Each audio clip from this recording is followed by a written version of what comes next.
Hi, everybody. My name is Mitch Ryder. You probably know me from the 65 through 70 period, where I had quite a few hits. And you're listening to me on the Talking Blues program. And it seems like that's the place where I need to be today. So, welcome, everybody.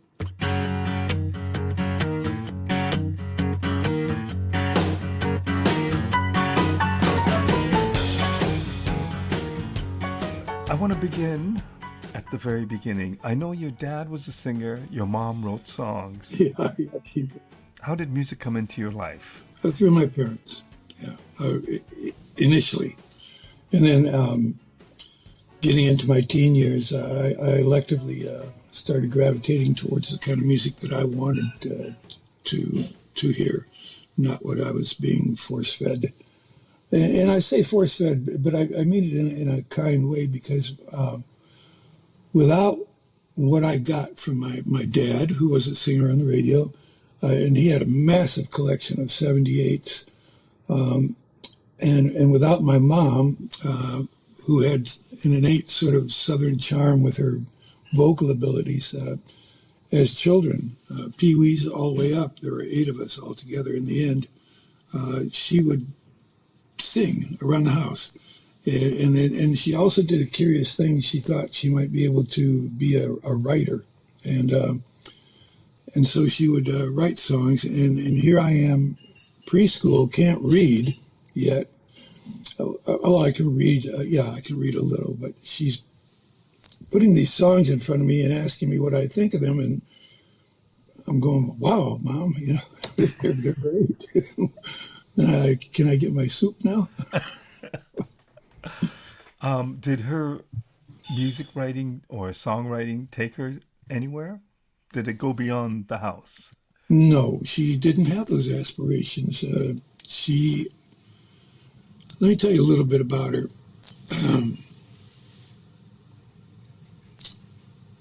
She was born in Tennessee.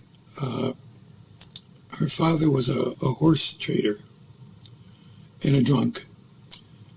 And her natural mother, biological mother, they had this old-fashioned stove, and her and my Uncle Paul both had to witness my mother being burned alive from a fire that caught her clothes from the stove. Wow. So she watched that. And then when she was in the 3rd grade, because my grandfather was such a terrible man, a drunk, she quit school in the 3rd grade and started picking cotton for a year or two to help bring food into the family. Though that went on that way, but as a late teenager, she made her way up north when we had a huge influx of musicians who are not musicians, but workers who needed work. And of course, all the car companies became military complexes at that point. And so she came up here for that reason, and Grandpa got a job. You'll never guess what, because he was a horse trader. So when he got to Detroit, he became a car salesman, which is the same thing, more horses. More horsepower. Right. And then he settled down, but not before he got into a horrible bar fight. He was an angry man, and he beat everything that moved. And one night he picked a fight in a bar that the guy literally took his eyeball out of the socket, put it on the floor, and squashed it with the heel of his shoe. So that's the kind of man he was. But he did remarry and had 2 more kids, my Uncle George and my aunt, well, her middle name was Jane. So I didn't know them much, but I did make a couple trips down to the farm, quite a few actually, because I would go in the summertime. My parents wanted to keep me out of Detroit, so they'd send me to Tennessee to work on Grandpa's farm, and I would dig fence posts and watch the animals and get kicked by the family mule, just crap like that. And that was down in a place in Tennessee called Big Sandy, which is now a huge sort of resort. And my mom was actually born 2 miles north of Big Sandy in a town called Paris, Tennessee. And so that's her story up to that point. She heard my dad singing on the radio with her girlfriend, another Southern girl who had come north. And she said, boy, this is the story she told me. I like that voice so much, I figured I had to go down to that studio and see who that was making that beautiful singing and sounding so beautiful. It turned out to be my dad. And so they got married. And he was going full steam at the radio station, followed with the big band. And big artists would come through. Danny Thomas came through one time and did a show there. Just medium to king-size artists would come once or twice a month for the radio station, either selling something like we do today or promoting themselves or a show. And they saw each other, they got married. And then an unfortunate thing happened. My father got drafted for the Second World War. And he ended up losing 2 fingers in a machine gun, a feed. And that sent him home. And he tried to revive his musical career and could not do that. And so that is when I came bouncing along right at that period, a very sad period for them, I'm sure. Being rejected, doing the thing you love it's not easy. I know it's happened a million times to me. So I decided to sing, given those 2 talents that were around me. And when I became a teenager, I got my first sort of little, I forget what those little radios were called in the beginning. Transistor? Exactly. The term is so old, I forgot. Which says how old I am. Right. And so I was able to pick up this station from Nashville. But they played a lot of race music at that time. It was called race music. And so one day I'm listening to the radio and I hear, it was Pat Boone. I know this specifically. And it was a good song. Mr. Boone was, doing his job, making nice, easy listening music for the general population. And then that was followed, and it had to be a mistake, by a Little Richard song, and I just went nuts. Absolutely lost my mind.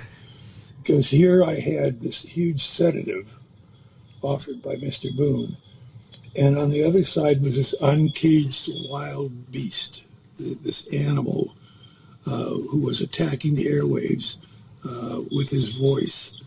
And there was such passion and energy and determination in Little Richard. And so I started drifting to that genre.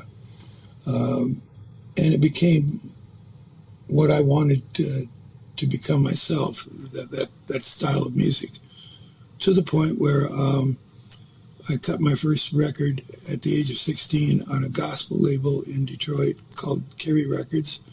It was for a black-oriented church with a black pastor who ran a record company, and I believe he had dreams of being another Berry Gordy, and Berry at that point was really starting to make some noise in Detroit. So when did the love of singing come along? Was it when you heard the radio? Were you a singer by then? We were singing when my sister and I sang when we were 4 and 5 years old on the radio. Oh, really? For a Stairway to the Stars, I think, maybe, something like that. It was one of those programs where they showed little kids with talent. And we sang, When the Moon Hits Your Eye Like a Big Pizza Pie, That's Amore. And we did it duet and in harmony. And so it was, the talent was there. I guess that was my point. You also took some music lessons or singing lessons Oh, and classical I have lessons? really fine. You know what? It's a sad thing because he no longer answers his phone, and I fear that he's dead. But his name was Del Towers, and he was my vocal instructor in high school. And he trained me to be a classical, semi-classical singer, and I competed in those areas, county-wise, in the Tri-County area, and I won the top prizes in those areas. And he really wanted to mold me into that fashion, but I'm telling you, there's something about rock and roll and rhythm and blues that I think maybe for me, I really, really inherently loved to dance. I did that as a child. And it was a way of celebrating. We were poor, and it was one of the things we did to have fun. Dance in the house. Whenever you felt like you needed to pick yourself up, you dance or sing. The cheap stuff, the stuff you didn't have to pay for. And it was so much pleasure. And so I had rhythm, and I had a voice, and I chose songs and artists that displayed those elements. And the curious thing about this, and I believe I owe it to my mom, was I loved Hank Williams. And he didn't really have, you could do, Texas two-step and stuff to his music, but it was country music for sure. Mm-hmm. And he was one of my original influences, probably because of the overdose on him that my mom gave. She knew every word to every song that Hank ever recorded. And being from Tennessee, he was like a god. And so it was cool. It was really... I wonder, when you found the love of music and had a thought in your mind that you wanted to become a singer or an entertainer, did you have a conceived notion of what that could be? No. And the reason I say that is because there was a competing element at work here. When I was in high school, my best grades came from music and art. And so I was into animation. I loved Walt Disney. And I used to make flip books for kids in classes of Disney characters doing things they probably shouldn't have been doing. But anyway, it was high school, what the heck. And my art teacher, Mr. Van Dam, I believe was his name, sent off a little portfolio to LA because there was no Orlando Disney at that point.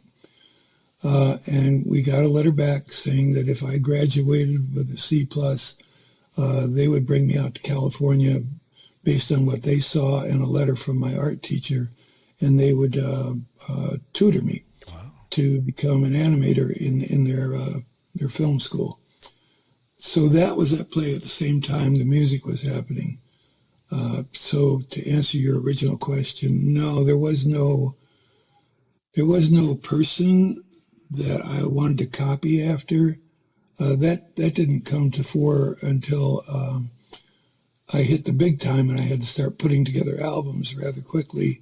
And so my producer, instead of pushing me and the band to write our own material, was very greedy. And at a point when we had the British invasion, and everybody on the Brit side they were enticing their artists to write their own catalogs, to write their own music. But our producer wanted to own and control and have his name on every piece of music that went out of his shop. And so he saw to it that we weren't given the opportunity to develop that talent. And it did exist for me. The first two records we did, I wrote. I co-wrote two of them with Jim McCarty, the guitar player from the Detroit Wheels. And that whole experience in New York caused us, because of the demand, once you had a hit record, you had to follow it very quickly with another one. And so we were forced to do covers of very popular hit records, not even 6 months old, from the radio. I'll give you a very good example. The Righteous Brothers had Little Latin Loopy Loo. I think it went to number 20. We put out our version and it went to number 16 or 17. So we had the ability to grab songs and make them our own because of the sound that we had created. My voice with its urban sensibilities, along with the band's sensibilities for sort of wanting to be rockers. And nobody in our neighborhood, at least in the Detroit area, had approached that sort of combination. And so it was original, and it was deep, and it affected a lot of people. All these years later, I'm still getting these accolades from people that say, yeah, in the beginning it was this guy, Mitch Ryder, that really showed us where we wanted to go. And these are like famous people.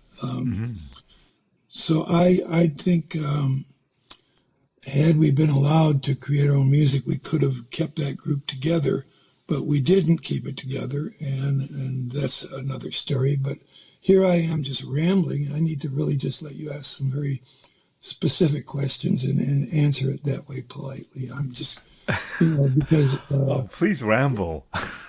Well, But I'm curious, so I mean, it didn't take very long for you to achieve success. I mean, I know that it wasn't overnight, but no, you attained some sort of success relatively quickly, at the cost of being part of that music machine, which probably wasn't a good thing. But I mean, how quickly did you realize that the music business wasn't what you thought it would be? Well, actually, it happened on my very first recording, the one for the gospel label. I went to the radio station. I believe it was WJLB in Detroit. And I forget if it was Popcorn was the name of the DJ that was on. But anyway, I went up there with the Reverend, who was the record company owner. And he listened to the record and said, well, on your drive home, you better get used to hearing it because I'm going to start playing it. So when you start driving back home, turn on your radio and you'll hear your song. And I was really delighted. I mean, I was too young to even understand what that meant. And as I was leaving, we were leaving the room, the studio, I accidentally turned around just in time to see the Cash palm shake go down between the disc jockey and my record company owner. And that's how quickly I learned about the music business. I wonder, what did that do to you? I mean, I hear all these people talk about the first time they heard the song on the radio while they're driving down the street or whatever, and what it meant to you. But that experience is kind of affected by what you had witnessed. Yeah, well, I took it with me to New York, only to discover that they weren't doing it in Cash anymore. They were doing it in Presence, long ankle-length leather coats, and for the entire radio station, whatever it was they were using. You remember, it was the big payola scandal. It was a part of our history, our musical history in America, and it still goes on. But today it's about how many ads you buy. So it's all about money and how you get it. If you're not getting it legally, you're getting it illegally, and you're hiding it. So when you have the success that you had with those hit singles in the mid '60s, are you quite aware of the fact? I mean, how do you process that? Do you think there's money behind it and that's why it's a hit, or do you give yourself some credit for how good your song is? Both. You use both of them. And you use both of them because you can listen to other bands and see what they're doing. And we were very competitive as teenagers here. And we used to have what they call Battle of the Bands. And the audience decided who was the best band. And normally, for a year or two, we were the top band in the area, in our mid-teens. And so you listen to other things on the radio and you say, oh yeah, it's kind of cool, nice hook, catch, but ours has got more power over here, and and so you weigh them out and say, yeah, this is where, and then you can weigh the money thing too, knowing that it does exist and knowing that it does have a part. There is a joke I tell on stage. It's about "Sock It to Me, Baby," and specifically, Mm-hmm. and we were doing the song, and it was getting played, and we were getting ready to celebrate because we had heard that it was going to go to number one. It was at number 4, and we heard it was going to go to number 1 the following week, and that didn't happen because a whole chain of stations took it off because somebody started the rumor that it had bad false lyrics in it. And I believe it was our producer who spread the rumor in order to get more interest in it. Because teenagers want what they can't have. Mm-hmm. And so we followed that. And so when I'm on stage, I tell the story, and I said, and we thought it was going to go to number 1. And then I tell the audience, ask me how I know. And the audience says, how did you know? And I said, because we paid for it. And that's the true story. I was also present in a meeting that took place in Mr. Crew's triplex over on Fifth Avenue, overlooking the east side of the Central Park, a beautiful thing. And a very big, important player in the music industry, and I won't mention his name because he doesn't really deserve this kind of attention at this point in his life. But he came in a frantic, nervous energy and was literally sweating. I attended the meeting. There were the 3 of us. And his problem was he wanted Mr. Crew to help him because the government was coming after him for bullet fixing. I don't know if you know what that is, but No. Bullet fixing was where it was predetermined by payoffs and payola what position your record would take the following week.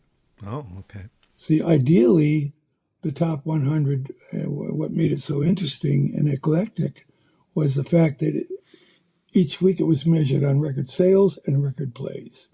And whoever had the most of both of those, that would be the biggest winner that week. And so on and so forth down the line, using the arithmetic. And so you would hear in the top 10 a country song, a musical, just music, like, I don't know, songs of summer. It's a lot of violins, and then you'd hear country music, and then you'd hear rock and roll. Right. And you'd hear what they stopped calling race music. And our very first record that was a hit, Mr. Crew was aiming for the R&B market for me anyway, because he did release a rhythm and blues record without the band backing me. But he followed the advice of one of the Rolling Stones, and they happened to be attending one of our recording sessions in Stay Phillips in New York, which was the name of the studio. Big 3 ceiling high recording studio. A lot of wonderful sort of acoustics in there. And they were attending it, and they heard us do Jenny Take a Ride. And I think Keith told Mr. Crew that was your hit. And so after the failed first release, he put that out, and sure enough, we were the first band to go to number 1 on the rhythm and blues charts, and it went into the top 10, I think number 6 on the Hot 100. So we crossed over a lot of lines with that first release, and everybody was satisfied because my passion was with the rhythm and blues thing, and the band was happy because we had just got on top of the Beatles or something like that, Yeah, those were really funky days and crazy as heck. I mean, that was the start of many hit singles for you. What's your confidence level like when you start getting one hit single after another? Like, do you feel invincible? Do you feel like I'm a star? How do you deal with that? You know, somebody asked me that question yesterday. Um, they were quoting an interview I did, and in the interview, I was saying that I didn't change when I became a star. It was my friends that changed. Right. They didn't know how to treat me. They suddenly were in awe of me where they needn't have been because we were good friends. All it meant was that I was going to be busy and I wasn't going to be able to hang out with the guys anymore. I had something to do in my life now that I had to take care of. And that's what they call a change. And there was no change. And I don't think there are changes in many artists. I have seen some, to be honest, that did play it up at like divas, and those people had no good parenting. You know, I mean, it's the only thing I can think of. I love what my parents did for me. They taught me the difference between good and evil, and those are the two most important primers you can get if you're not going to be a Bible student, you know. So How do you look back on those days? How do you look back on Bob Crew? I disliked the man so much that I sued him in New York court. Right. Uh, and yet, without him being in the studio, directing things and doing what a producer does, and without that sound man, the sound engineer, EQing everything and panning everything right where he did position them, without all the other people that were involved in it, and the studio musicians that were involved in those hit records as well, and the extra voices that came in and were involved. You wouldn't have had a hit without those people. Everybody likes to point to the prime elements, me and Jimmy McCarty and John Bedanjic, the drummer. And it's all true. We were probably the most talented out of the five, but we did not create those hit records alone. Those happened by a team, okay? And I bring it up for this reason alone. There's going to be on NPR a wonderful little series about the guitar player and the drummer, Jim McCarty and John Bedanjic. It's called Jimmy and the Bee. And one of the teasers that they put out in their promo was the genius behind Mitch Ryder and Detroit Wheels, and then focusing on those two musicians. And I was so insulted by that. They couldn't have created that by themselves. Right. They had to have had that help from that team. And I just, that part upset me.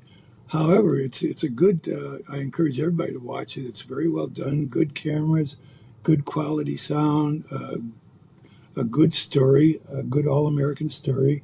They're old men by now, but it crosses over their life, what they did after the group broke up. And so it's a human interest story. And but to claim to be the genius behind the hits, I can't buy that. I simply can't. What does a hit do for you in a way that when they do dry up, is it all about chart position for you, or is it about the music? It was more than that for me. I think for some people it's just about the diminishing over time of your income. But there was so much more at play for me. I no longer trusted managers, so I didn't get one for a long time, right at the height of my career. I didn't have the ability. The only money I was picking up was the 50% that I was picking up on the road, because the rest of it was going into the record company for what they claimed was to pay off past expenses. And we're talking about multi-million records, you know. That's why I sued. So there was that issue of no management. I had no PR. I couldn't afford it. In my mind, I couldn't put together a team to keep that going, to keep Mitch Ryder going. And that has been the whole story since we lost those records. In between, there's been moments where, like Mr. Mellencamp, John Mellencamp, decided to produce a CD on me, and I returned to the Billboard charts at that point. But it's been a hard struggle. I'm getting ripped off, going to foreign countries and making deals with little teeny record companies so you can just get enough money to stay alive for 3 months. It's that kind of history. And trying to stay well enough to perform, because that's your only source of income, that and recording. And so I'm still recording. I'm preparing to leave for Europe for another tour of one-nighters. And while I'm there, I'm expected to record another album. And when I return, I signed a new management contract with somebody. I finally decided to trust somebody again. And originally, I signed a management contract about maybe a year ago with a fascinating young manager.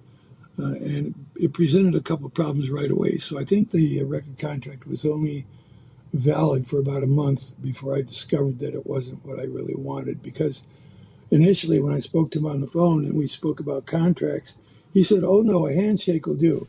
And I want to tell you what, okay, this is America, okay? And we built this country on business, and many presidents have said as much. And if you don't have a paper with a signature on it, and all you've got is a handshake and somebody's word, you're screwed, you know. So that relationship didn't last that long, and he had a huge roster, so I knew I wasn't going to get his undivided attention. But I finally found somebody now, and he's with a group called Pathfinder Management. And so that's, if anybody wants to hire me, that's who they go to. Jim Delacroix at Pathfinder Management. I wonder, I can't imagine if you've had so many negative experiences in the music business, how you ever find the will to trust somebody. How does that happen? Well, you don't. That's why you make your primary goals into something that you know you can achieve. And my goals have always been writing, singing, and performing. And I'm still at the point in my life, even though I'm 80 years old, where I can still handle all three of those goals. And that was from the very beginning, in all actuality, my end game. Run my whole life that way, staying true to those three things and staying focused. Other than that, it's been real difficult making a living for the reason I explained to you a few minutes ago, because couldn't put together a team to handle the project. And so the brand name just kept getting further and further away. And then you went to the generational tours where you were a living legend. And then they take you from a living legend to an icon, and then they take you to somewhere like 1 foot in the grave, and they take you, right, on and on down this lovely road until you pass. And so what I've been doing the last couple of years is gathering all my copyrights to make sure they're all covered. I've got over a couple hundred songs, 221 registered songs that I've written. I've recorded 21 CDs in Europe. That would be in France and in Germany and England. And 21 CDs for sure. And they never really got heard here. And yeah, you can get them online now, but they're not being, go to Spotify and try to find them. We can't, money's still involved in that whole process of getting your music heard today. The big companies come out so big with so much cash and so much money behind their stars that they're automatically guaranteed a stardom. And it's kind of curious what's happening about stardom today in the industry in general, movies, music, whatever, in the creative field. Because you got, for example, let's say the Housewives of Beverly Hills. Okay, you've got these women who spend their time on film drinking, yelling at each other, and starting businesses that make millions of dollars for their brand Right. and bragging about it. And they are stars and they have following. And you've got people that call themselves influencers. And depending on how many followers they have, they make money and they're stars in their own genre. So when we needed to be a star when I was young, you had to put it out there in human form, in flesh, and do it. And you had to do it a lot of times without the backing of all of this tremendous amounts of money that are poured in to making a star today. Mm-hmm. So I'm at a point in my life where it's just about, it's not about creating a legacy. I hate that whole thing that men go through, especially men, on trying to create these squeaky clean legacies. We all know they've been bad boys, or they wouldn't be human, Right. okay? But they don't want to talk about that. I put out a book called Devils in Blue Dresses. I won a few awards with it. And I won those awards because I told both sides of the story. I didn't hide the ugly scars. I didn't care about legacy. What I care about is going to the end of the finish line and having written as many songs as I can, recorded as many as I could, and performed as many as I could. That has been my first thing I wanted, and it's going to be the last thing I want. And so it's just about securing those so that my family can benefit from them. It's not about looking for a comeback. It's not about any of that because it's not a good thing. It's not just me either. It's what we, and it's not just the music industry. I'm basing this on the fact that I've had the advantage of being immersed in different cultures for periods of time. And in America, we have probably the least amount of respect for our aged people that I've ever seen anywhere in the world. Right. We just do not respect our elders. And, that's not me looking for, a tip or anything. That's just me telling what I know to be the truth. Yeah, if we have any money at all, we try to put them in a retirement home. If we have a lot of money, we put them in a classy retirement home, But if we're poor, buy a can of kerosene. What are you going to do? Where are you going to put them? They're no good to us anymore. They're not creating money. They're not helping the income. They're just sucking us dry through the welfare programs. And we need to get rid of them. They're draining our society. And as crude as that may sound, I'm sure it makes sense to a lot of people. Mm-hmm. We didn't, yeah, okay, you raised us. Yeah, I've had a good life, and I'm glad you brought me here.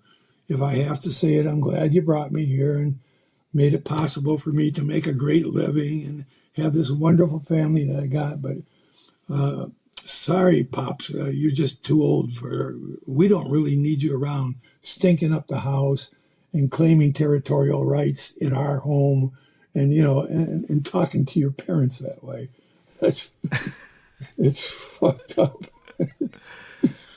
Wow. Somebody put some cotton in my mouth. I'm just losing it here. If I can go back, Sure. let me ask you about Germany. And I believe it was 1979 when you were scheduled to play a TV performance. Yeah, the Rock Palace. Right. And if I'm not mistaken, you were supposed to be the opener, but something happened and they wanted you to be the headliner. Yeah, let me tell you about the good guys I worked with. Okay, Yes. we had on that show was Niels Lofgren and Southside Johnny, and so the deal was I was going to open because at that point in musical history they were both more popular than me. Well, somebody happened to tell them that the headliner didn't go on until 3 a.m. in the morning, and so they all got together and said, "Whoa, man, 3 a.m. in the morning? I don't know about that. That's pretty damn late. I know what we'll do. Let's tell Mitch he can be the headliner. Of course he'll buy it. The guy hasn't seen the top for decades. Come on." So they sold us on it. But the problem was we were anticipating going on first, and so we were getting pumped up for the show and drinking large amounts of alcohol. And so we were ready for the stage. And then they said, "No, you got to wait 6 hours." And instead of stopping drinking for the next 6 hours, we just decided to just run it to the limit. And, and then another trick they pulled was for the other two artists, they let them do their shows and then they interviewed them afterwards. With us, drunk as we were, like sailors who had been at sea for 7 months, as drunk as we were, they put the interview first. And oh my God, what an interview. And it was so outrageous that the record company owner and my manager took me aside after the show and said, "We're all done working together. Your plane leaves in 3 days. You can sit in your hotel room for 3 days, and you can go back to America where we're no longer working together. And this man here who put your record out and has tried to help you by getting you this wonderful slot to be seen by 170 million people. That's all gone now. You destroyed it. And so, just go to your room, cry it out if you want to, kick some furniture, but we're finished with you." So I'm sitting in my room doing exactly as they asked. So how are you feeling at this And, point? well, I'm going to tell you. Okay. The phone starts ringing at the record company. And thousands of kids want to know about Mitch Ryder. Where can I buy that performance? Where can I buy that? That's outrageous. I loved it. These were young kids, okay?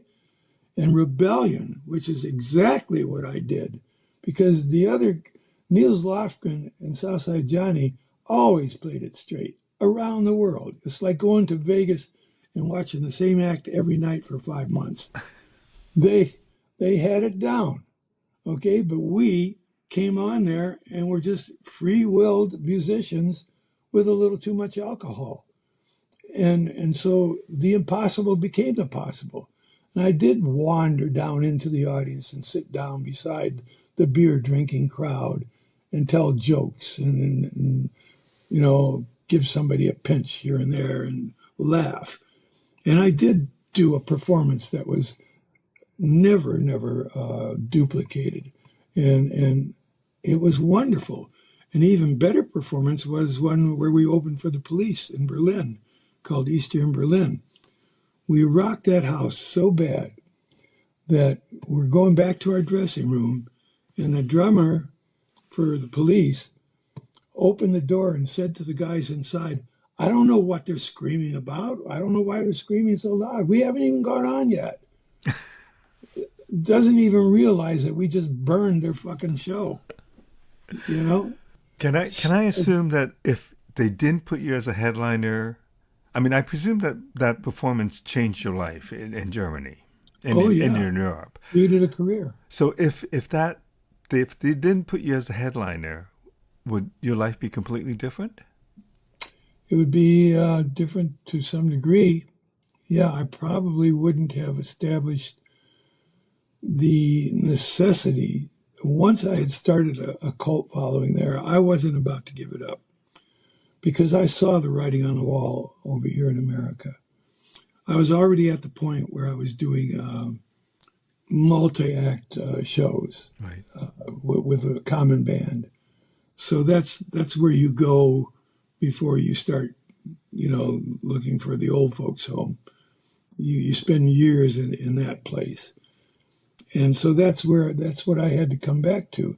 So I said, okay, if that's what I have to come back to, then I better build a fucking backstop here for, where I can go and what I can do.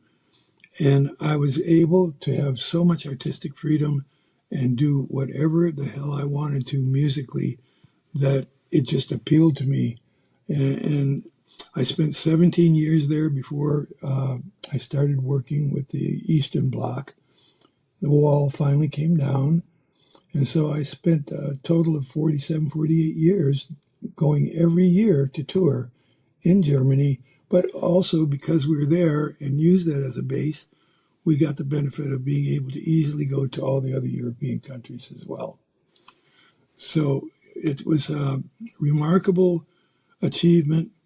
And in fact, we're going back again now for tour, 49, 48, 49? I don't know. I can't count anymore. I don't really want to. You're now signed to Roof Records. How did that relationship with Thomas Roof happen? Roof Records was recommended to us by a very dear friend who was a promoter and had his own band and had managed other groups, other British groups. And so he was multi-talented and he could do all three of those things very well. So he could manage us, put us on tour, had a venue he could put us into, and he had musical connections. So he listed off a couple of record companies that I might want to make contact with. And I made contacts with Roof Records, and we're still working with them. That's what I'll say about that. We're still working with them. Well, if I'm not mistaken, I read somewhere that you said that the last album with Love was one of your top 2 albums. Yeah, that's about to change, though, because I'm making another one.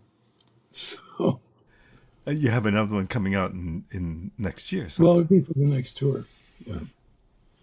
Okay. We're cutting it in February. Sorry, I thought it was a live album. It's not a live album? Oh, no, that's coming out. Oh, okay. So the next album... Yeah, there's going to be a DVD right. for the tour, but there will be a new CD waiting in the wings for next year. Which might be in the top 2. Yeah, probably. Probably. I'm getting better at what I do. How are you getting better at what you do? Is it the songwriting? Is it... No, it's understanding the English language and communicating. And communicating to the masses where possible. Choosing words that have... Bob Dylan was very good at this. You choose words that have multiple meanings for multiple audiences. Mm-hmm. And it causes a little bit of confusion, but it appeals to all these different cultures. And so he was a master at that. Still is. And, I've been trying to understand how that works and employ it. So that's going to be my game plan, I think. Unless they cut down my budget. If they cut down my budget, then I'm going to give them the worst music they ever heard. What's the best thing about what you do? What's your favorite thing? I think coming home and having the loyalty of my wife and her support, because I certainly have not been able to put her in a palace. And I'm sad about that. But the fact that she has stuck by me with all of the disappointments and all of the desires that she had that went unmet. And when I got angry, the way I treated her shamefully, and yet she stayed and she continued to try to make me a better man. And she has succeeded in getting me off of drugs, off of alcohol, being able to communicate effectively. We're still working on that one. It's a really hard one because after being called a star for so many years, you do get a little bit of that, what you spoke of about 45 minutes ago. Not the diva complex, but you do start thinking, well, the world owes me a little more because I worked this long and this hard. But you know what? The world doesn't owe me poop. It doesn't. It doesn't owe me a thing. It's the reason I'm not a shining star in America is because of my age and the distance between the music that the general public has heard. And those are really two very valid reasons.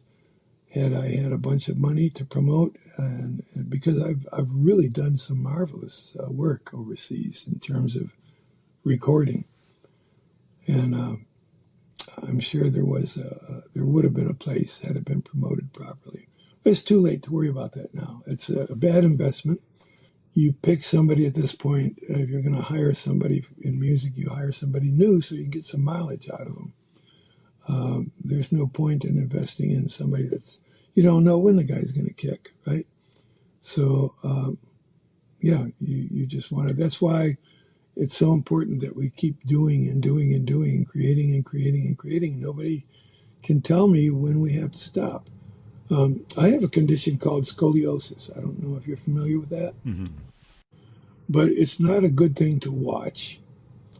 You walk with a crooked, not a crooked back, but a bent over back.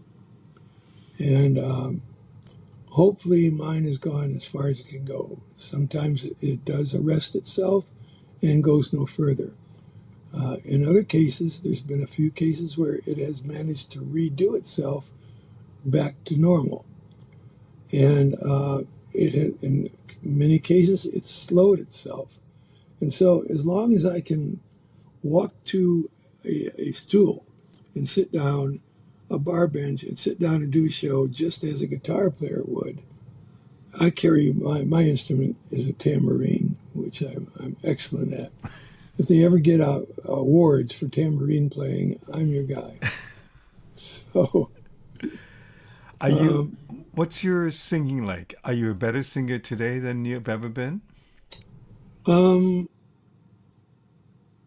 Interpreting lyrics with emotion, yeah, way much better. Yeah, I can put some meaning and some feeling into phrases for sure. Did that brief period of classical training, what did that do for you? Breathing, longevity. I discovered early on that if I wanted to sing rhythm and blues, which I did, you would have to forego a lot of that lower stomach push for air. But if you want it to be sounding the way that genre of music sounds, you have to sing from your throat more than anything else to get the right timbre. And so you end up wearing the heck out of your voice if you do that. So I'm at the point now where I can still do shows, and this conversation tone that I have is only a conversation tone. But I want you to watch your ears for a second, okay? All right. Oh, yeah. You know, I mean, there's power there. Yeah. And so it's what I use on stage. Is there still, like, do you warm up for that? I mean, you I did have now, but. Yeah, I usually have a cigarette. I have to ask, when Springsteen did the Detroit medley, what did that mean to you? A high compliment, really. Same as all the other people that that mentioned me. You know, you don't decide who you're going to influence. They just are influenced by you. When I met Little Richard, the only thing he said to me was, "Ooh, my soul." Ooh, my soul.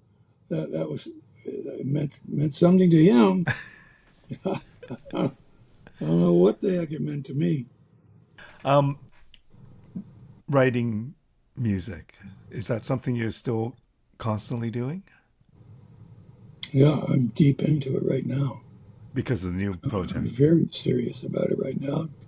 I've got an album to write, you know. But is it motivated by the next project, or are you constantly working on new songs? Oh, I've got tons of songs that are partially finished, ideas, sounds in the night. I keep a little VAC. If I get an idea, I just record it and shut it off and go back to sleep. And so you review that stuff the next day and see if there's anything there that you can use.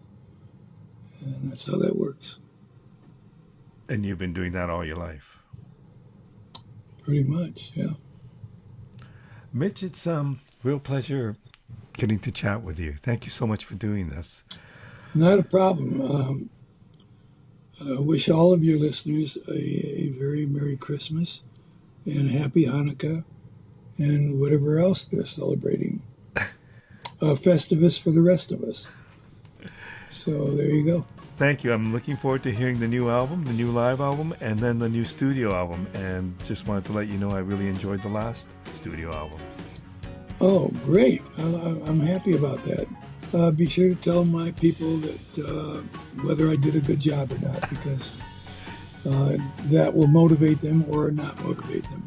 Okay? And your wife, who made Megan. this whole thing happen. Yeah. If it wasn't for her, this wouldn't be going on. So thank her as well. Thank you. Thank you very much. Okay. You take care. Take care. Bye-bye.